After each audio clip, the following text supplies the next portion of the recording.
بزرگوں، دوستوں، نوجوان ساتھیوں، عزیز بچوں، السلام علیکم ورحمۃ اللہ وبرکاتہ۔ الحمد للہ رب العالمین والعاقبۃ للمتقین، والصلاة والسلام علی سید الانبیاء والمرسلین وعلى آلہ الطیبین واصحابہ الطاہرین اجمعین، اما بعد۔ اعوذ باللہ من الشیطان الرجیم، بسم اللہ الرحمن الرحیم۔ یا ایہا النبی قل لأزواجک وبناتک ونساء المؤمنین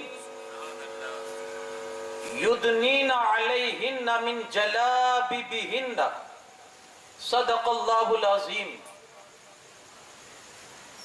وبلغنا رسوله النبی الامین الکریم، ونحن على ذلك لمن الشاہدین والشاکرین، والحمد للہ رب العالمین۔ انتہائی عقیدت اور احترام کے ساتھ اپنی اور ساری کائنات کے مرکز عقیدت، کونین کی زینت، آفتاب رسالت، مہتاب نبوت، حضور احمد مجتبی محمد ارواحنا فدا صلی اللہ علیہ وسلم کی بارگاہ بے کس پناہ میں جھوم کر درود پاک کا ہدیہ نچھاور کریں۔ اللہم صلی علی سیدنا شفیعنا نبینا و مولانا محمد وبارک وسلم، صلاۃ و سلام علیک یا رسول اللہ صلی اللہ تعالی علیہ وسلم۔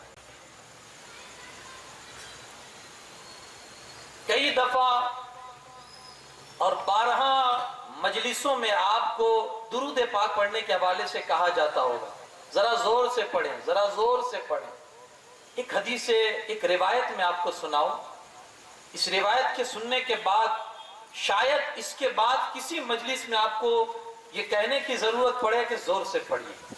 ایک بزرگ فرماتے ہیں کہ میرا ایک پڑوسی تھا، اس کا انتقال ہوا تو میں نے خواب میں دیکھا کہ بڑے مزے سے جنت میں ایک اونچے مقام پر فائز ہے۔ میں نے اس سے پوچھا، یار اس مقام تک تو کیسے پہنچا؟ کیونکہ پڑوسی جو تھا تو پڑوسی کو جانے گا کہ کیسا تھا، لیکن وہاں تو بہانے ڈھونڈے جاتے نا۔ رحمت حق بہانہ می جویت، اس کی رحمت تو بخشنے کے بہانے ڈھونڈتی ہے۔ تو کہا یار تو اور یہ مقام جنت میں، تو کہا ہاں۔ کہا کس وجہ سے تجھے یہ مقام ملا، کس وجہ سے تو نے یہ عظمت جنت کے اندر حاصل کی؟ تو وہ جو پڑوسی کہتا ہے، اسے آپ کان کھول کر سنیں۔ وہ کہتا ہے ایک مجلس میں بیٹھا ہوا تھا، محدث صاحب لوگوں سے یہ کہہ رہے تھے کہ جس بندے نے کسی مجمع میں زور سے درود پاک پڑھ دیا اس پر جنت واجب ہو جاتی ہے۔ جس نے کسی مجلس میں بلند آواز سے درود پاک پڑھ دیا تو اس پر جنت واجب ہو جاتی۔ وہ بندہ کہتا ہے، وہ پڑوسی کہتا ہے، اس مجلس میں بھی تھا، میرے دل پر یہ بات لگ گئی، اور جیسے ہی محدث صاحب نے کہا کہ زور سے درود پاک پڑھو تو میں نے بلند آواز سے درود پاک پڑھا، جنت میں عظمتوں کا وہی درود سبب بن گیا۔ تو اب شاید کہنے کی ضرورت نہیں پڑے گی، اس لیے آپ زور سے بلند آواز میں بارگاہ رسالت محمد صلی اللہ علیہ وسلم میں درود پاک کا نذرانہ پیش کریں۔ پڑھیں اللہ رب محمد صلی اللہ علیہ وسلم، نحن عباد محمد صلی اللہ علیہ وسلم، صلاۃ و سلام علیک یا رسول اللہ صلی اللہ تعالی علیہ وسلم۔ خواتین جہاں میں ہے چرچا خاتون جنت کا، خواتین جہاں میں ہے چرچا خاتون جنت کا، رسول اللہ جیسا چہرہ ہے چہرہ خاتون جنت کا، رسول اللہ جیسا چہرہ ہے خاتون جنت کا۔ تصوف کی کتابوں کی ہزاروں شرح جب پڑھ لی، تصوف کی کتابوں کی ہزاروں شرحیں جب پڑھ لی، ہوا محسوس یہ ایک جملہ ہے خاتون جنت کا، ہوا محسوس یہ ایک جملہ ہے خاتون جنت کا۔ یہ جنت کی بہاریں حور و غلمہ تا ابد کا چین، یہ جنت کی بہاریں حور و غلمہ تا ابد کا چین، نچھاور ہے کرم ہے صدقہ ہے خاتون جنت کا، نچھاور ہے کرم ہے صدقہ ہے خاتون جنت کا، علی سے عقد ہے اور مہر ٹھہرا بخشش امت، علی سے عقد ہے اور مہر ٹھہرا بخشش امت، ابد کا چین کیا ہے صدقہ ہے خاتون جنت کا، ابد کا چین کیا ہے صدقہ ہے خاتون جنت کا، اور بلند اقبالیاں سجدہ کنا ہے دیکھ کر عظمت، بلند اقبالیاں سجدہ کنا ہے دیکھ کر عظمت، نبی تعظیم دے جس کو وہ رتبہ ہے خاتون جنت کا، نبی تعظیم دے جس کو وہ رتبہ ہے خاتون جنت کا۔ حضرات محترم، ایک بار اور نبی اور آل نبی کی بارگاہ میں جھوم کر عقیدت کے ساتھ درود پاک کا نذرانہ پیش کر دے۔ اللہم صلی علی سیدنا شفیعنا نبینا مولانا محمد کما تحب و ترضى بان تصلی علیہ صلاۃ و سلام دائما علیک یا رسول اللہ صلی اللہ علیہ وسلم۔ آج چھٹی شریف کی یہ مجلس ہماری چھٹی،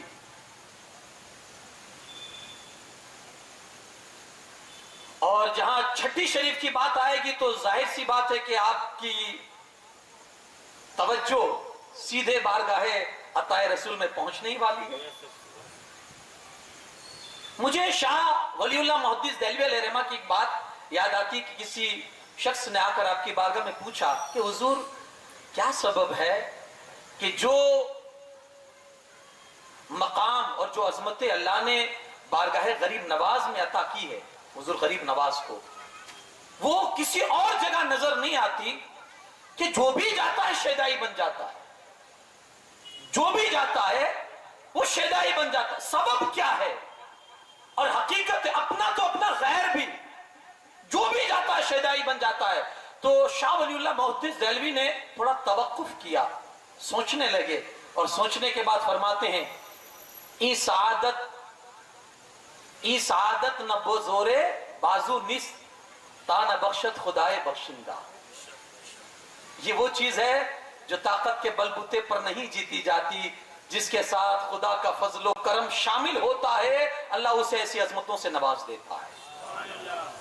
حقیقت ہے آج ہر دل میں آپ اپنا ہو یا غیر ہو، مسلم ہو غیر مسلم ہو، سکھ ہو عیسائی ہو، ہر دل میں آج اگر کسی کی محبت کا ہندوستان کی سرزمین پر چراغ چل رہا ہے تو وہ ہے محبت خواجہ۔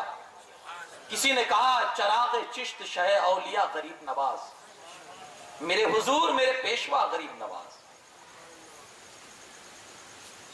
چراغ چشت شہ اولیاء غریب نواز، میرے حضور میرے پیشوا غریب نواز۔ اور نظامی فریدی صابری سب سر یہاں چکاتے ہیں کہ پیشواؤں کے ہیں پیشوا غریب نواز، کہ پیشواؤں کے پیشوا۔ تو آج چھٹی شریف کا بھی یہ موقع ہے، اللہ پاک بارگاہ غریب نواز میں جو یہ عقیدت اور خراج یہ عقیدتوں کا جو پیش کیا اسے بھی قبول کرے، اور ان کے صدقہ و طفیل میں آج 15 اگست بھی ہے، اللہ پاک ہمارے اس ہندوستان کی سرزمین کو ہمیشہ شاد رکھے، آباد رکھے اور امن کا گہوارہ بنائے۔ 15 اگست بھی ہے اور چھٹی شریف بھی ہے۔ ویسے تو انہی کا کرم ہے ہندوستان میں، اللہ صدا قائم رکھے اور اللہ صدا امن میں رکھے ہمارے ملک ہندوستان کو، ہمارے وطن ہندوستان کو۔ تو میں نے جو آیت کریمہ آپ کے سامنے تلاوت کی، آج مجھے نبی پاک صلی اللہ علیہ وسلم کی شہزادیوں پر کچھ گفتگو کرنی ہے،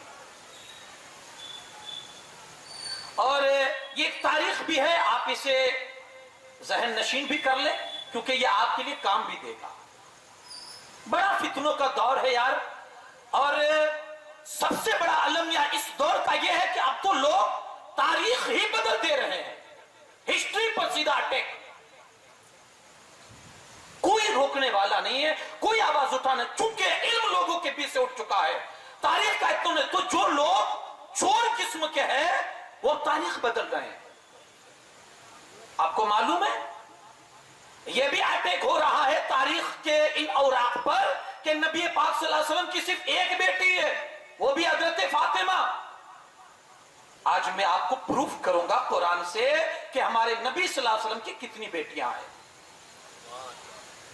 اور اس لیے میں یہ آپ کو خاص کر یہ کہہ رہا ہوں, اسے آپ کوٹ کریں اور اسے ہمیشہ یاد رکھیں, چونکہ فتنوں کا دور ہے اور اس دور سے ہم گزر رہے ہیں کہ کسی زمانے میں جب یہ کہا گیا تھا اللہ کے رسول صلی اللہ علیہ وسلم, یہ روایت کا مفہوم ہے حضور علیہ السلام کی, کہ بندہ قبرستان میں جائے گا تو کسی قبر کے سامنے کھڑا ہو کر یہ تمنا کرے گا کہ کاش اس قبر میں اس مردے کی جگہ میں ہوتا تو کتنا اچھا ہوتا. کسی جنازے کو گزرتا دیکھے گا تو یہ تمنا کرے گا کاش اس میں جانے والے کی جگہ اگر میں ہوتا تو کتنا. اس قدر بھیانک اور فتنے کا دور آنے والا آ چکا. میں نے قرآن پاک سے جس آیت کریمہ کی تلاوت کا شرف حاصل کیا, قل یا ایھا النبی قل لازواجک, اے نبی اپنی بیویوں سے کہیے, وہ بناتک اور اپنی بیٹیوں سے کہیے, وہ نساء المؤمنین اور مومن عورتوں سے کہیے, کیا یدنین علیہن من جلابیبہن, کہ وہ اپنی چادر کا ایک کونا اپنے سر پہ ڈھانپ لے. یہ آیت پردے کا حکم جس میں نازل ہوا اور مسلمان عورتوں کے لیے پردہ لازمی قرار دے دیا گیا. اس کے بعد سے کسی بھی بندے نے ازواج مطہرات ہو یا بنات مکرمات ہو یا حضور علیہ السلام کے زمانے میں جو خواتین اسلام تھی, کسی نے نہیں دیکھا کہ وہ بے پردہ کسی بازار میں گھومی ہو یا کسی کے سامنے اپنے چہرے کو انہوں نے اجاگر کیا ہو. اب اس آیت میں تھوڑی سی توجہ آپ کی چاہوں گا کہ اللہ پاک نے اپنے نبی سے کیا فرمایا, یا ایھا النبی, خیر کی خبر دینے والے نبی, قل لازواجک, سب سے پہلے اپنی بیویوں سے کہو, شروعات اپنے ہی گھر سے, اپنی بیویوں سے کہو. دوسری اپنی بیٹیوں سے کہو, اگر ایک بیٹی ہوتی تو قرآن کہتا بنتک, اپنی بیٹی سے کہو. یہاں بیٹی نہیں ہے, بیٹیوں سے کہو, مطلب ایک نہیں ہے. اور عربی میں بڑی فصاحت ہے, ایک ہے تو واحد کہا جاتا ہے اس کو, دو ہے تو تسنیہ کہا جاتا ہے, اور تین ہو تو اس کو جمع کہا جاتا ہے, تین یا تین سے زیادہ کو. یہاں کیا آیا, بناتک, مطلب تین سے زیادہ ہے. اور وہاں جمع میں بھی پھر جمع قلت اور کثرت, یہ آپ نہیں سمجھیں گے, یہ گرامر ہے, لیکن وہاں بھی جمع قلت و کثرت مطلب یہ ہو گیا نبی پاک صلی اللہ علیہ وسلم کی ایک بیٹی نہیں تھی بلکہ تین سے بھی زیادہ تھی. اکثر مؤرخین کا اتفاق ہے, ہسٹری لکھنے والوں نے اکثر یہ لکھا ہے, نبی پاک صلی اللہ علیہ وسلم کی 4 بیٹیاں تھی, 2 شہزادے تھے.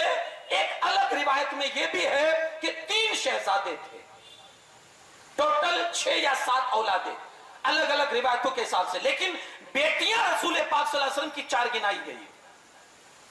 سب سے بڑی حضرت زینب رضی اللہ تعالیٰ عنہ, سب سے بڑی بیٹی. یہ کون ہے حضرت زینب رضی اللہ تعالیٰ عنہ؟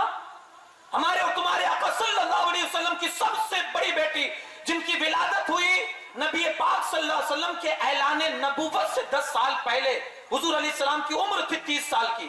یہ اتہاس ہے, آپ اسے یاد رکھیں, تاکہ کوئی کالے منہ والا اگر آپ کے سامنے آ کر یہ بحث کرے اور نبی کی بیٹیوں پر گندگی اچھالے تو آپ اس کالے منہ والے کا منہ کالا کر سکے. 30 سال کی عمر ہے حضرت خدیجۃ الکبریٰ کے بطن پاک سے حضرت زینب رضی اللہ تعالیٰ عنہ کی ولادت ہوتی ہے. اللہ کے رسول صلی اللہ علیہ وسلم حضرت خدیجۃ الکبریٰ کے کہنے پر, ان کی سفارش پر, حضرت خدیجہ کے سگے بھانجے ابو العاص کے ساتھ میرے آقا صلی اللہ علیہ وسلم حضرت زینب کا نکاح فرما دیتے ہیں. حضرت زینب تو پہلے سے ہی مسلمان ہو چکی تھی, لیکن ان کا جو شوہر ہے ابو العاص یہ ابھی مسلمان نہیں ہوا ہے.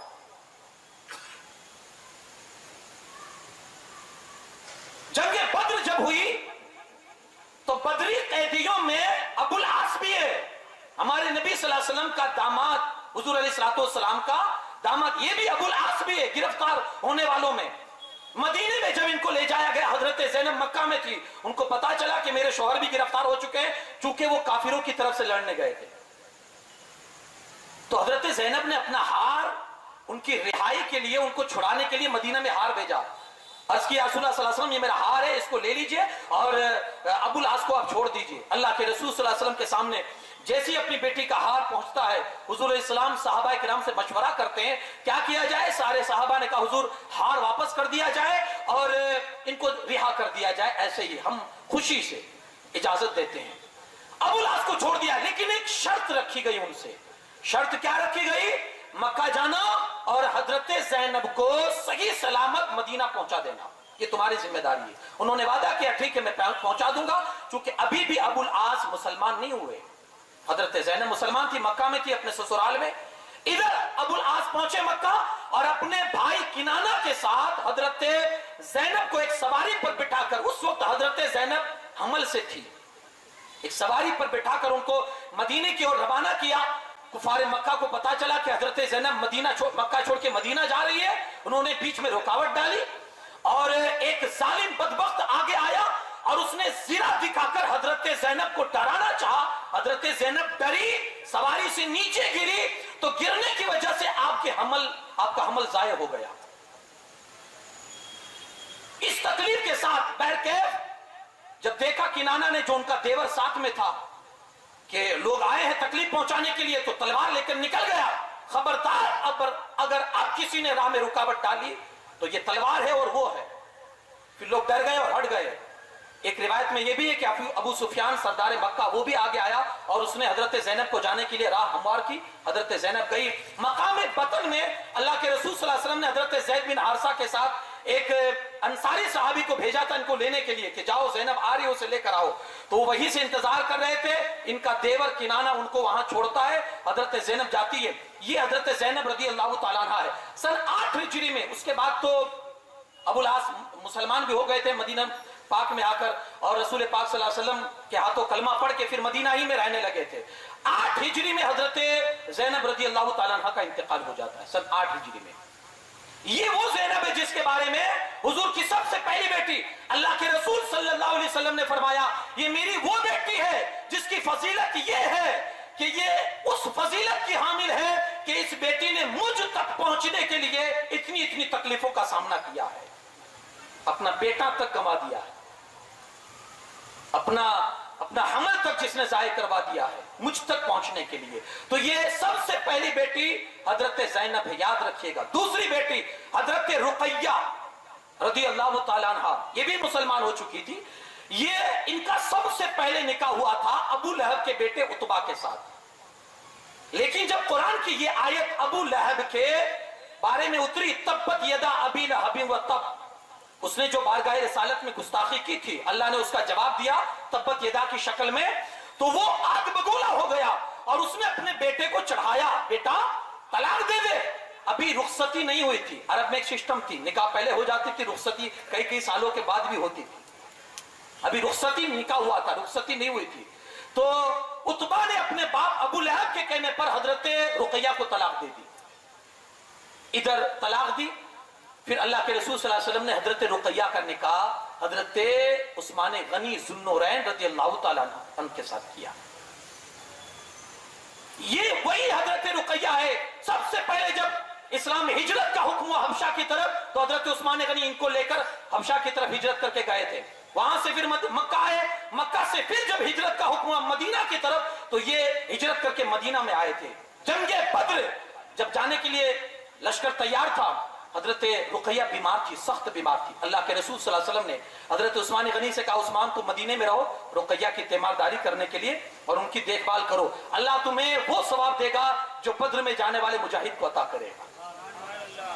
یہ وہی مدینہ میں تھے، ادھر بدر کی لڑائی ہو رہی ہے، ہو چکی، یہاں تک کہ حضرت زید بن حارثہ جب بدر کی فتح کی خوشخبری لے کر مدینہ میں پہنچے، حضرت رقیہ کا انتقال ہو چکا تھا اور حضرت عثمان غنی رقیہ کی تدفین کر رہے تھے، ان کو دفنا رہے تھے، اور ادھر سے حضرت زید بن حارثہ آ رہے تھے۔ اللہ کے رسول صلی اللہ علیہ وسلم تشریف لائے اور کہا عثمان رنجیدہ مت ہونا، تمہیں بدر کے مال میں سے غنیمت کا مال بھی حصہ بھی ملے گا، اللہ نے تمہیں بدر والوں میں شامل بھی فرمایا اور اللہ سے مجھے امید ہے کہ وہ بدر والوں کے برابر تمہیں ثواب بھی عطا فرمائے گا۔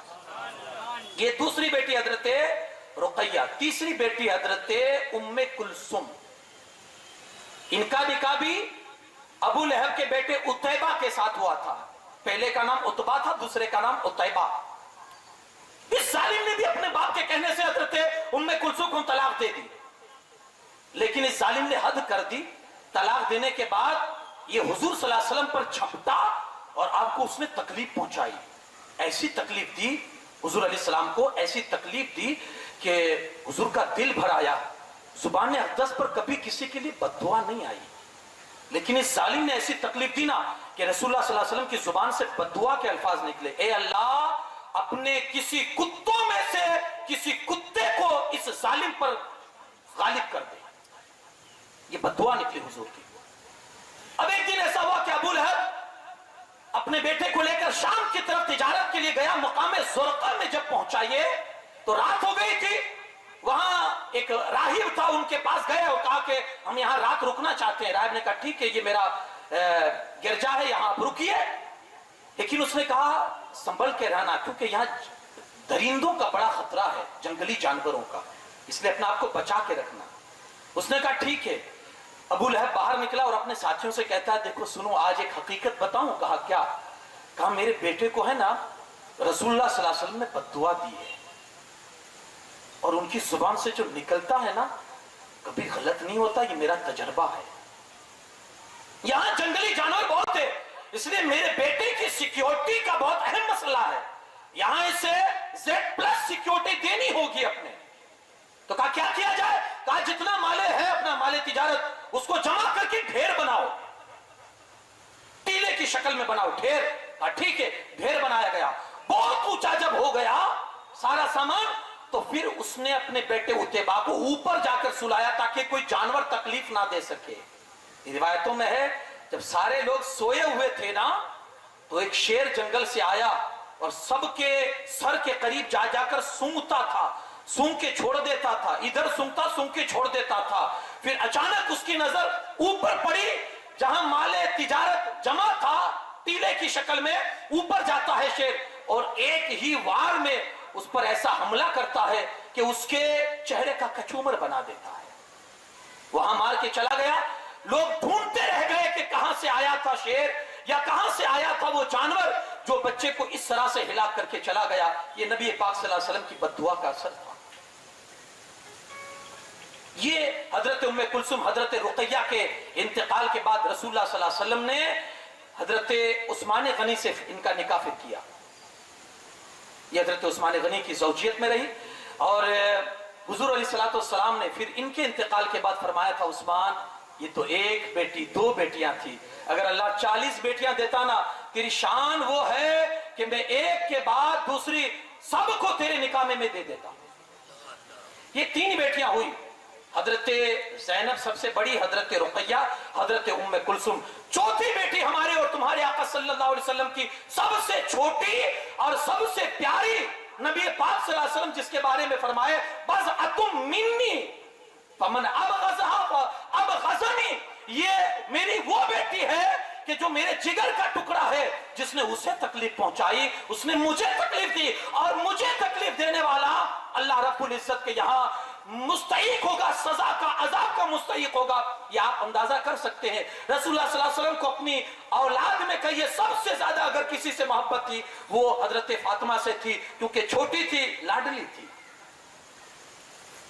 ایسی محبت کرتے تھے حضور علیہ الصلوۃ والسلام کے آنے پر حضور کھڑے ہو جاتے تھے، اپنی چادریں اثر بچھانے کے بعد اس پر حضرت فاطمہ زہرا سلام اللہ علیہا کو بٹھاتے تھے، بڑی محبت فرماتے تھے۔ تو یہ سب سے چھوٹی بیٹی ہمارے نبی صلی اللہ علیہ وسلم کی۔